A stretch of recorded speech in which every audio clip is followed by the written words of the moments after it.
Hello everyone, welcome to my channel. आज के इस वीडियो में मैं आपको पफ स्लीव के कटिंग और स्टिचिंग बताऊंगी। तो पफ स्लीव बनाने के लिए मैंने यहाँ पे कपड़ा लिया है। इसको मैंने विड्थ वाइज 2 बार फोल्ड किया है, यानी कि कपड़ा हमारा 4 पार्ट्स में रखा हुआ है दोनों तरफ की स्लीव की कटिंग के लिए। तो इस तरह से फोल्ड किया है। अब यहाँ ऊपर की तरफ से नीचे को 4.5 इंच पे मैं एक निशान लगा रही हूँ, और ये 4.5 इंच किस हिसाब से मैंने लिया है वो बताती हूँ। तो देखिए, अगर आपका कपड़ा पतला है और सॉफ्ट सा है तो उसके लिए आप यहाँ पे 6 से 7 इंच पे करीब निशान लगाइए, तभी आपका जो पफ है वो थोड़ा सा फूला फूला सा बनेगा। और अगर आप मोटा कपड़ा यूज़ कर रहे हैं या फिर मेरी तरह आप अस्तर वाला कपड़ा कुछ यूज़ कर रहे हैं तो उसके लिए आप यहाँ पे 4.5 इंच पे करीब निशान लगाइए। अब यहाँ से इस पॉइंट से नीचे को हमें स्लीव की रेडी लेंथ के लिए निशान लगाना है। तो जितनी लंबाई चाहिए उससे 1.5 इंच बढ़ा के लीजिए। मुझे 8.5 इंच की लंबाई चाहिए तो मैंने यहाँ पे बढ़ा के यानी कि 10 इंच पे निशान लगाया। अब इस पॉइंट को हमें सीधा कर देना है। अब ये जो लाइन हमने खींची इसमें हम मार्किंग करेंगे। तो यहाँ फोल्डेड वाली साइड से अंदर को स्लीव के विड्थ के लिए निशान लगाना है।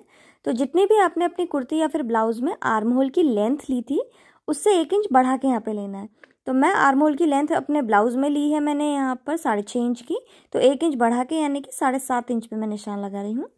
अब यहाँ से नीचे को 3 इंच पे एक निशान लगाना है और इस पॉइंट को हल्का सा घुमाव देते हुए यहाँ फोल्डेड वाली साइड में ज्वाइन कर देना है। ये हमारा बैक का आर्म होल कर्व बन गया है।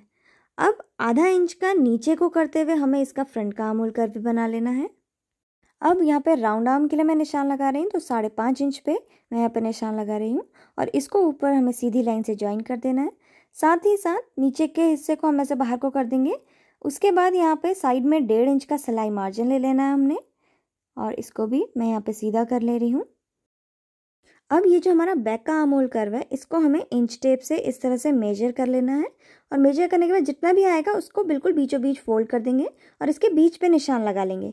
तो यहाँ पे 4.25 इंच पे लगभग मेरे उसमें आ रहा है फोल्डेड वाली साइड से। तो सेम इतना ही 4.25 इंच पे ही हम ऊपर की तरफ पे भी यहाँ पे निशान लगा लेंगे। अब इसको सीधी लाइन से हमें ज्वाइन कर देना है। उसके बाद यहाँ पर जो ये वाला कोना है यहाँ से अंदर की तरफ को हम 1.5 इंच यानी कि 1.5 इंच पे एक निशान लगाएंगे, और इस पॉइंट को यहाँ फोल्डेड वाली साइड से हल्का सा घुमाव देते हुए नीचे की तरफ को यहाँ पे ज्वाइन कर देंगे।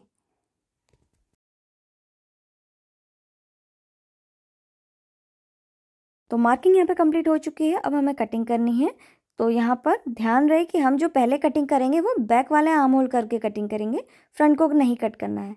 तो यहाँ पे देखिए मैंने यहाँ पे इसकी कटिंग कर ली है।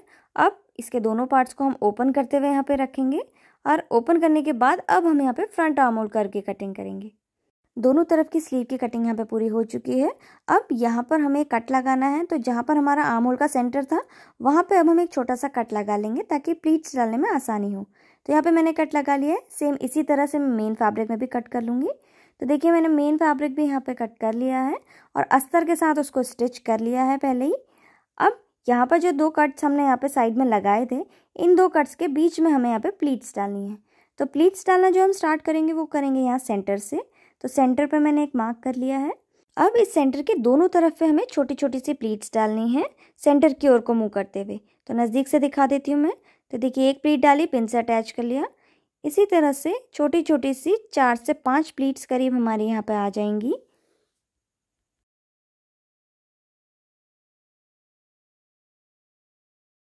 तो यहाँ पर 5 प्लीट्स मेरी एक तरफ पे आई हुई है।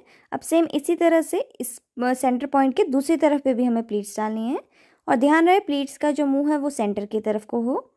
और 5 प्लीट्स एक तरफ पर डाली तो 5 भी ही प्लीट्स हमें दूसरी तरफ पे भी डालनी है।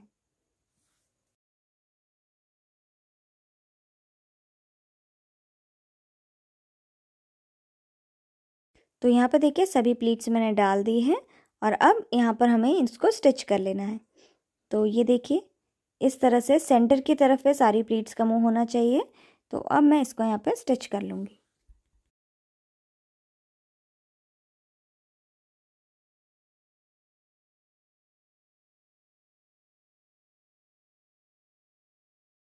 तो यहाँ पर देखिए मैंने इसमें पूरे में सिलाई लगा ली है।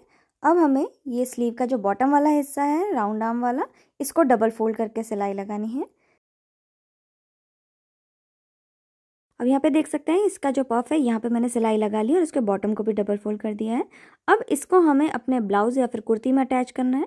तो मैं यहाँ पर अपना ब्लाउज़ ले रही हूँ जिसमें मुझे स्लीव लगानी है। अब ब्लाउज़ को ओपन करते हुए इस तरह से हमें रखना है और स्लीव को अंदर की तरफ को करते हुए हम पहले रखेंगे।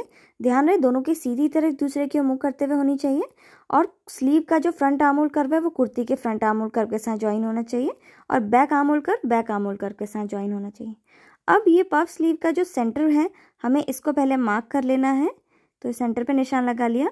अब इसको बिल्कुल यहाँ शोल्डर वाले हिस्से पे मिलाते हुए रखेंगे और साइड में सिलाई लगा लेंगे पूरी स्लीव में। तो इसको कैसे सिलना है वो मैं बता देती हूँ।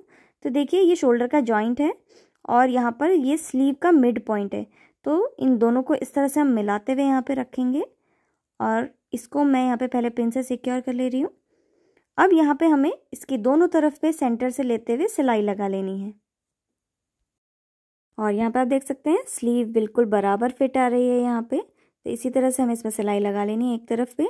उसके बाद हम यहाँ पे बिल्कुल सेंटर से ही दोबारा से सिलना स्टार्ट करेंगे दूसरी तरफ को।